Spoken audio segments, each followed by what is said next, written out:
آنے سے پہلے ہم لوگ چاند پور میں آباد تھے، جہاں سب لوگ پیار و محبت سے رہتے تھے۔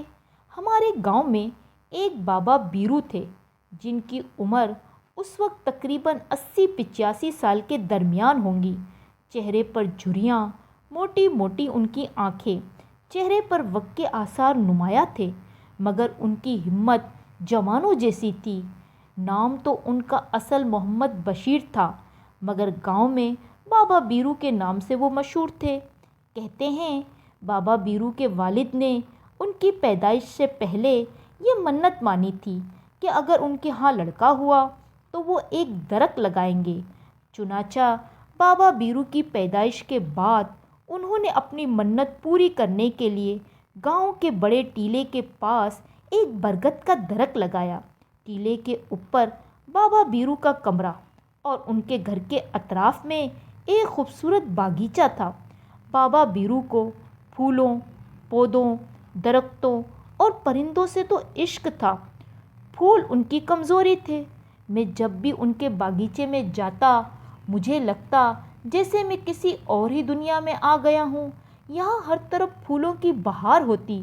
بابا بیرو مجھے ہمیشہ اپنے باغیچے میں کام کرتے ہوئے ملتے، نئے پودے لگانے کے لیے زمین کھود رہے ہوتے اور کبھی درختوں کے سوکھے پتے توڑتے ہوئے دکھائی دیتے۔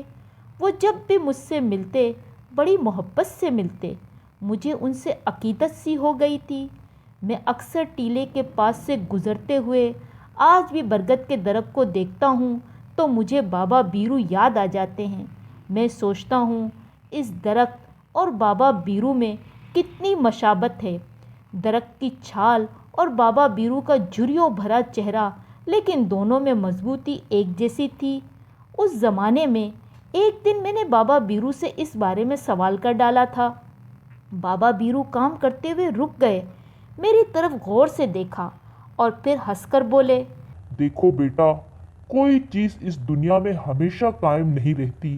ہر چیز کو ایک نہ ایک دن فنا ہو جانا ہے، مگر اچھے اعمال اور نیک خیالات انسان کو بلند پہاڑوں سے بھی اونچا کر دیتی ہے۔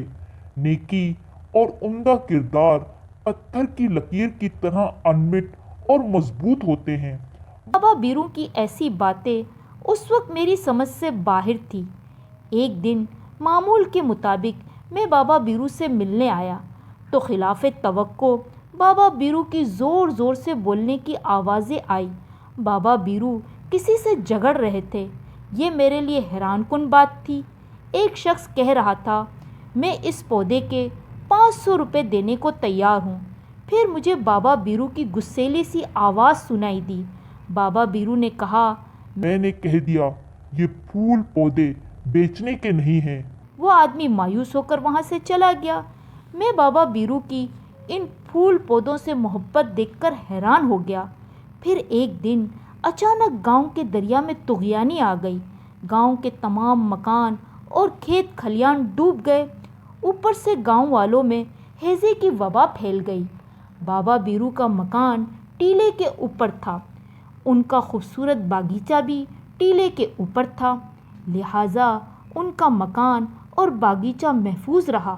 جب گاؤں والوں پر یہ مشکل آئی تو بابا بیرو نے اپنا باغیچہ بیچ دیا اور اس کی رقم سے گاؤں والوں کا علاج، ان کے مکانات کی تعمیر کروائی۔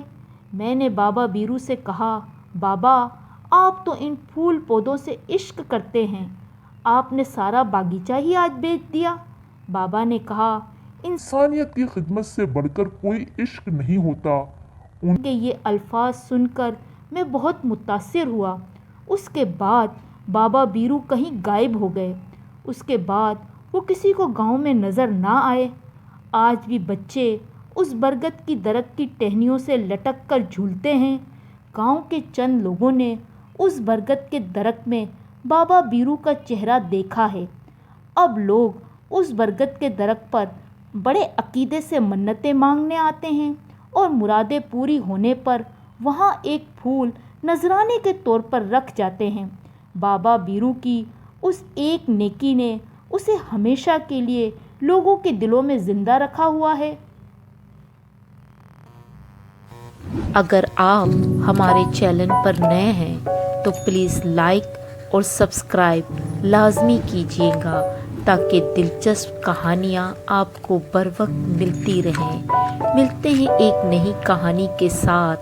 اللہ حافظ۔